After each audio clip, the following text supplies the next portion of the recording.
우리는 어떤 사람이 복이 있나 할 때 단편적으로 이렇게 1절에 말씀했습니다.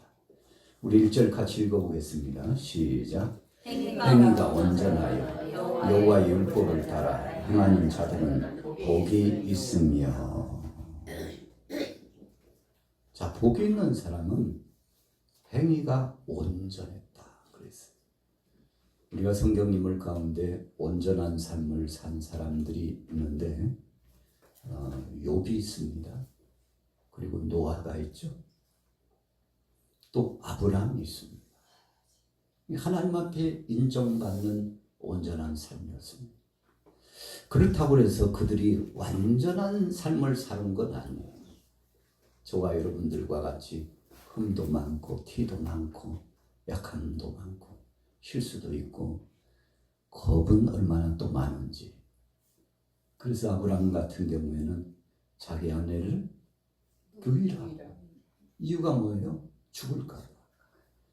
부전자전이라고 이삭도 자기 아내를 누이라고.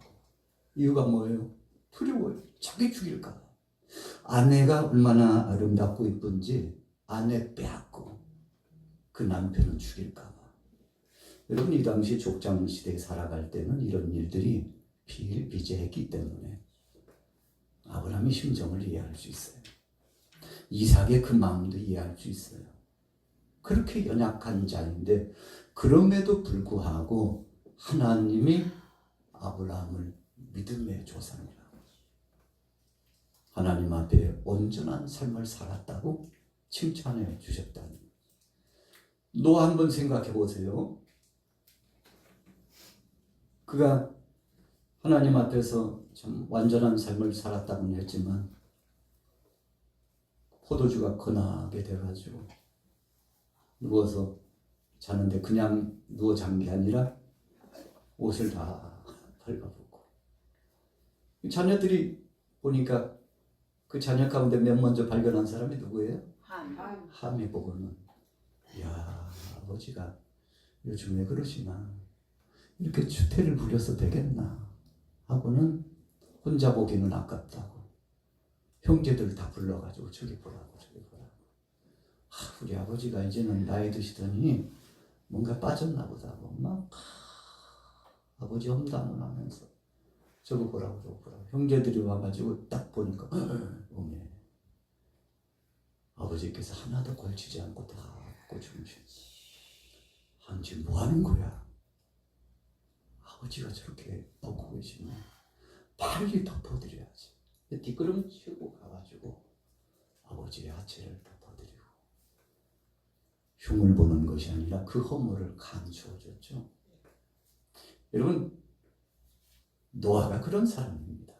부족함이 많고 실수가 많은 사람이에요.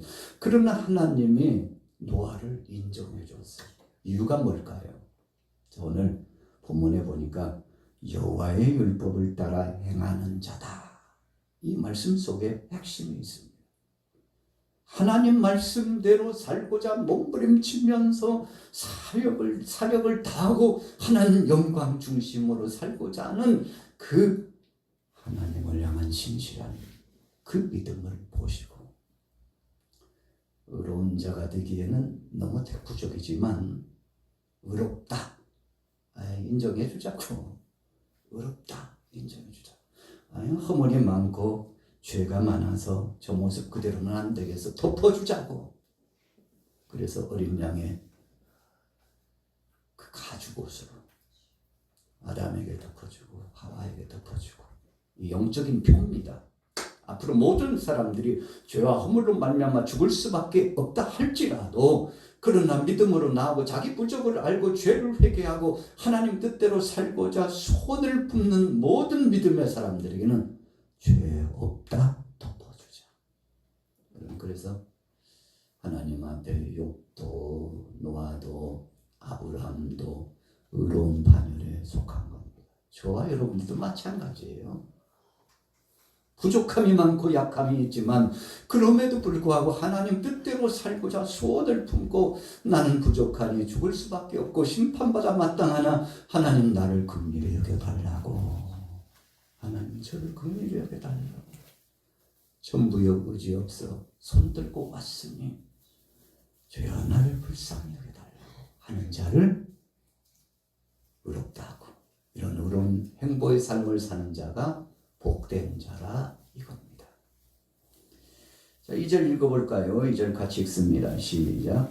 여호와의 증거들을 지키고 전심으로 여호와를 구하는 자는 복이 있도다. 여러분, 주의 말씀을 따라 행하는데 좀 구체적인 내용이 2절에 나오죠. 여호와의 증거들을 지키고 그랬어요. 이 증거라고 하는 것은 하나님께서 주신 생명의 말씀, 하나님이 살아계시다고 하는 이 엄중한 그분의 계시적인 역사를 통틀어서 표현하는 겁니다. 그런데 이런 증거들을 지킨다고 하는 것은 보존한다는 의미가 있어요. 그것에 준행하고 순종한다는 뜻이 담겨져 있습니다. 전심으로 여호와를 구하는 자다 그랬어요. 그분이 절대자요, 그분이 창조주시오, 그분이 우리의 생사화복을 주관하시기 때문에 그분이 일거수일투족을 다 지배하시고 그 모든 것을 통괄하신다는 것을 인정하고 감사하면서 그분에게 다 맡기고 가는 겁니다. 참 구체화시켰잖아요. 여호와를 구한다. 구한다는 것은 하나님 도움 없이는 살 수 없다고 간절히 청원하고 사모하는 마음을 갖는 것입니다. 오늘 저와 여러분들이 이런 마음을 갖는다면 그것도 그냥이 아니라 전심으로 그랬어요. 전심으로 하나님을 구하고 그분의 은혜를 갈구하면 그들을 불쌍히 여기고 그들에게 복을 주신다는 겁니다. 그래서 저와 여러분들은 복받은 사람입니다. 첫째는 그 율법을 따라 행하기 때문에, 두 번째는 그 증거들을 지키고 여호와를 구하고 그분 앞에 소망을 두는 자이기 때문에 복된 자인 겁니다. 마지막 세 번째로 3절 같이 읽습니다. 시작. 참으로 그들은 불의를 행하지 아니하고 주의 도를 행하는도다. 주께서 명령하사 주의 법들을 잘 지키게 하셨나이다. 여러분, 우리가 구별된 삶을 산다는 것이 복입니다. 하나님께서 아브라함에게 소돔과 고모라 땅이 멸망당할 수밖에 없다는 사실을 알려주셨죠. 아브라함이요, 참 그 상황에 큰일 났구나 생각했어요. 소돔 땅, 고모라 땅이 하나님의 심판을 피할 수 없다고. 거기에 조카 롯이 있으니까요. 그냥 아브라함이 편하게 안주할 수 없었어요. 어찌 보면 그것은 비보입니다. 비극적인 소식이에요.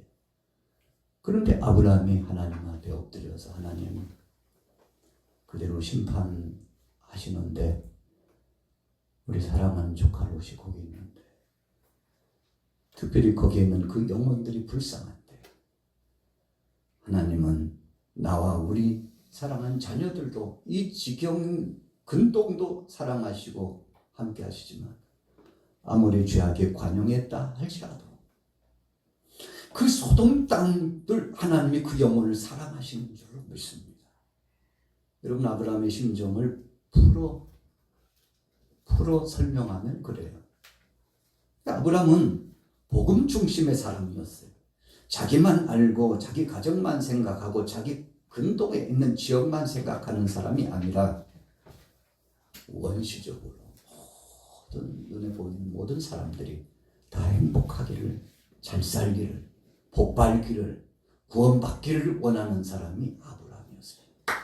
여러분, 그러니까 아브라함이 하나님 앞에 쓰임을 받은 겁니다. 그냥 좁쌀만한 생각으로 편협적으로 나만 생각하는 사람은 참 불행한 겁니다. 그 자체가 불행이에요. 고독입니다. 고통입니다. 그러나 더 많은 사람들, 나 말고도 다른 이웃들을 생각하면서 그들의 심정으로 다가가서 간절히 구하고 소원을 하려면 하나님이 그 사람을 기뻐하십니다. 오늘 본문에도 보면 참으로 그들은 불의를 행하지 아니하고 주의 도를 행하는도다 그랬어요. 그래서 하나님 앞에 복받는 사람이 하나님 편에 나오는 것인데, 아브라함이 소돔 땅을 위해서 하나님 그들도 하나님 편에 나오기를 원합니다. 어떻게 하면 하나님 그렇게 기회를 주시겠습니까? 하고 기도를 했더니 하나님이 감동을 주시기를 의인 50을 소원하더라. 그런데 계속 기도하다 보니까 50이 안 될 것만 같아요. 참 아브라함이요, 생각이 깊은 사람입니다. 나중에는 줄여가지고 몇 명까지 줄였죠? 10명. 의인 10. 하나님 죄송한데요, 또 바꿔서 죄송한데요. 참 어찌 보면 아브라함이요, 절명기 같은 사람입니다. 적어도 누구를 위해서 중보 기도한 때는 따지지도 않고 가리지도 않고 그냥 전심으로 하나님 앞에 매달렸는데, 하나님 의인 10이 있으면, 의인 10이 있으면 그 땅을 멸망시키지 않으시는 거죠. 하나님께서 그렇지 의인 10명만 있다면 내가 그 땅에 내리기로 한 불과 유황, 비같이 내리는 불과 유황을 그 땅에 내리지 않겠다고. 하나님께서요, 아브라함에게 아주 중요한 약속을 해주셨습니다. 세상에 소돔 땅에 사람이 얼마나 많습니까? 우리 서울 장안에 사람이 얼마나 많습니까? 그런데 그 중에서 비율적으로 보면 소돔 땅이 우리 서울보다는 훨씬 작겠죠.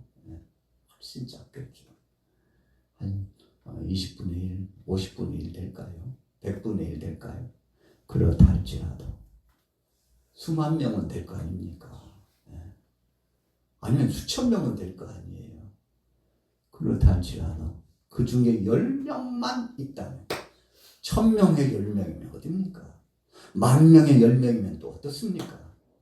1억 명의 10명이면 어떻습니까? 하나님은 의인 10만 있으면, 이 당시에 10이라고 하는 수는요, 한 가족입니다. 노아의 식구가 몇 명이었죠? 8 식구. 롯의 가정에 롯과 중심을 이루고서 속한 사람이 적어도 몇 명이요? 10명은 될 수 있었어요. 롯과 그의 아내와 딸이 몇 있죠? 3명. 네? 딸이 성경 다시 확인하세요. 숙제입니다. 딸이 있어요. 그 다음에 사위가, 그리고 이제 이 사위하고 관계된 또 가족이 적어도 그 부모, 또 어르신이 계실 수 있잖아요. 어르신. 그러면 적어도 한 가정만 해도 몇 명이에요? 10명이 될 수 있다. 한 가족만 구원하겠다는 의미는 아니고요. 그래도 대표격. 예레미야가 말씀을 전하는데 하나님께서 인재하셔가지고 참 더럽게 말도 안 듣는다 백성들. 그래서 한 성에 하나님이 인재하셔가지고 예레미야 이리 와봐. 이 성이 도대체 왜 이러냐? 야, 우상 숭배 제단이 왜 이렇게 판을 치고 사람들이 거짓말하기를 밥 먹듯이 하고 저울 속이기를 막, 양심도 없어. 세상이 왜 이렇게 흉흉해졌나 예레미야. 내게 예배하는 자는 없고 제단도 다 해파되고, 우상숭배 제단은 성행하고 산당도 성행하고, 그런데 내게로 나오는 자가 보이질 않는데. 예레미야요. 그러나 그렇다 할지라도 이 성에 몇 사람만? 의인 한 사람만 있으면 내가 이 성을 멸하지 아니하겠다. 아이고, 소돔과 고모라 땅에는 몇 명이요? 의인 10명인데 유다 그 광활한 땅 하나님의 백성들 예루살렘 근동에 이 백성들이 하나님을 떠나가지고 방황하고 헤매있는데 그 많고 많은 사람 중에 의인 한 사람만 있어도 내가 이 성을 멸망시키지 않겠다. 여러분, 하나님의 긍휼하심이 참 어떻게 그렇게 좁혀지고 또 좁혀졌을까요? 그래서 우리가 성경을 보면 어떤 사람은 그러더라고요. 구약의 하나님은 공의의 하나님이시기 때문에 하나님은 즉시 심판하셨다. 성경 잘 몰라서 그러는 거예요. 아니에요. 하나님이 그렇게 진노하셔서 심판하시고자는 하셨지만 그럼에도 불구하고 하나님은 늘 기회를 주셨어요. 북이스라엘이 어느 나라에 멸망당했죠? 아수르에. 남유다는 바벨론에. 근데 아수르가 얼마나 간악했는지요. 하나님께서 눈뜨고는 못 볼 만큼 그 행위가 간악했어요.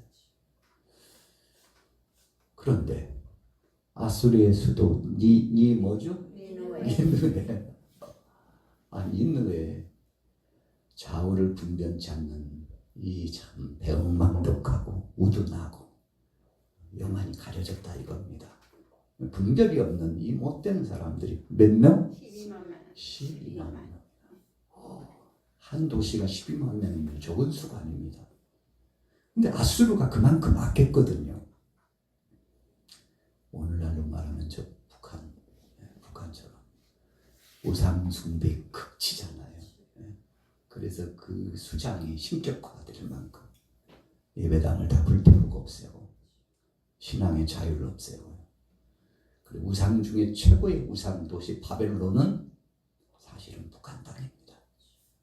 그런데도 하나님이 뜸을 들이고 계십니다. 이유가 뭔가요? 거기 그 땅에 의인 예레미야에 주신 말씀에 의하면 그 땅에 몇 명만 있으면 한 명만 있어도 내가 용서하리라. 정보에 의하면 북한 땅에 크리스찬들이 많아요? 없어요? 많아요. 많다는 소문이 계속. 어떤 때는요, 북한 선교를 하신 분들이 은밀하게 예배하는 북한 땅에 있는 성도들을 보면 감동이 돼가지고 얼마나 말씀을 사모하고 은혜를 사모하는지 거기에서는 못하니까 중국으로 넘어와가지고 은밀하게 예배하는데, 여러분 중국도 드러내놓고 정상적인 예배를 못합니다. 가정교회는 다 잡아다 죽이니까, 가두니까, 엄청나게 제약을 주니까 얼마나 은혜를 사모하는지. 그리고는 이제 예배를 그렇게 사모하고 예배하고서 이제 돌아가는데 막 눈물을 흘리면서 오늘이 이 만남의 마지막일 수도 있는데 혹시 주님이 우리를 부르셔서 순교 제물이 된다면 찬송하면서 그 나라에 간다고. 왜요? 발각되면요, 중국에 가서 예배했다는 거, 크리스찬이라는 거 발각되면요, 바로 찬양입니다. 바로 찬양이에요. 그러니까 그 모든 것을 아는 이 믿음의 사람들이 이제 주위 사람들이 설득해요. 가지 말라고. 가면 죽을 수도 있다. 여러분 중국으로 넘어가는 사람들을 다 추적한답니다. 감시한답니다. 어디 갔다 왔는지요? 대부분 다 안답니다. 북한에서. 그런데 내버려 둔대요. 왜요? 더 많은 사람을 잡으려고. 예배 드렸다는 거 대부분 다 안답니다. 그래도 내버려 둔대요. 그러다가 일순간 습격해가지고 다 잡아들여서 죽인답니다. 그러니까 이분이요, 오늘 이 예배가 마지막이 될지도 모른다는 사실에 눈물을 흘리면서 가지 말라고, 아니라고, 가야 된다고. 왜 가냐고. 거기에 우리 같은 믿음의 사람들이 있다고. 우리만 잘 살고 우리만 여기서 편안하면 뭐하냐고. 환난과 핍박을 당해도 거기 가서 우리 형제들과 자매들과 함께 예배다가 죽으면 순교 제물이고 주님 품에 가는데, 여러분 이런 마음을 가지고서 걷고 들어가면 안 된다고 요즘 심상치 않다고 이야기해도 그렇게 마지막인 줄 알면서도 가요. 정보에 의하면 다시는 얼굴을 보지 못했다. 못 나온다 이겁니다. 이제 가면 잡히는 거죠. 그럼에도 불구하고 감사하면서 찬양하고 하나님 앞에 예배했는데, 여러분 북한이요, 진짜 우리가 남한에서 볼 때는 말도 안 되냐 못된 짓 많이 하잖아요. 그런데 왜 하나님이 내버려 두시고, 왜 하나님께서 그래도 세계 속에 유역적으로 깡패같이 살지만 그 나라를 하나님이 보존하시는 이유가 뭐예요? 도대체 이유가 뭐예요? 아브라함이 기도할 때 의인 10명만 있으면 멸망시키지 않으시겠다는 하나님의 약속이 북한 땅에도 지금 임재하시는 것을 믿으시기 바랍니다. 저는요 그걸 확증해요. 하나님의 능하신 손길이 북한의 지하교회 성도들과 함께하고 계십니다. 정확한 수는 몰라요. 그러나 많은 사람들이 벌써 70년, 80년이 넘어가는데 지금까지 믿음을 지킨다는 게 쉬워요? 쉽지 않아요. 근데 믿음을 지키는 그들을 보면서 우리가 진짜 반성하는 거죠. 주님, 우리는 아무것도 아닌데 주님 앞에 불충하고 있는데, 그럼에도 불구하고 남쪽에 있는 이 한국 교회를 하나님이 그래도 긍휼히 여기시는 이유가 뭡니까? 그러면 우리가 비전을 한번 제시해서 이야기한다면, 러시아도 구소련이 열린 것처럼, 중국이 돼가지고 그래도 열린 것처럼 북한이 언제 열릴지 하나님은 아시고 하나님은 하실 줄로 믿습니다. 여러분, 그래서요 바벨론이 파사에 점령당할 줄 누가 알았습니까? 그래서 고레스가 하나님 앞에 부름받아가지고 유다 백성들을 다 해방시키잖아요. 마치 로마의 황제가 기독교 자유칙령을 발표한 것처럼 아주 똑같습니다. 그래서 하나님의 섭리는 참 오묘합니다. 지극히 지독하게 악독한 그를 하나님이 불쌍히 여기시고 하나님이 그를 긍휼히 여기셔서 챙기셨다 이겁니다. 이 바람 불어줘도 아버지께서 나의 펴주시니 어디서 평안히 쉬리로다. 주 날개니 평안하다. 그 사랑 그늘 잔이뇨. 주 날개니 내 쉬는 영혼 영원히 거기서 사니. 주 날개미 나의 피난처되니 거기서 쉬기를 원하노라. 세상이 나를 이렇지 못하나 거기서 평화를 누리리라. 주 날개미 평안하다. 그 사랑 그늘 잔이뇨. 주 날개미 내 쉬는 영혼 영원히 거기서 사니. 주 날개미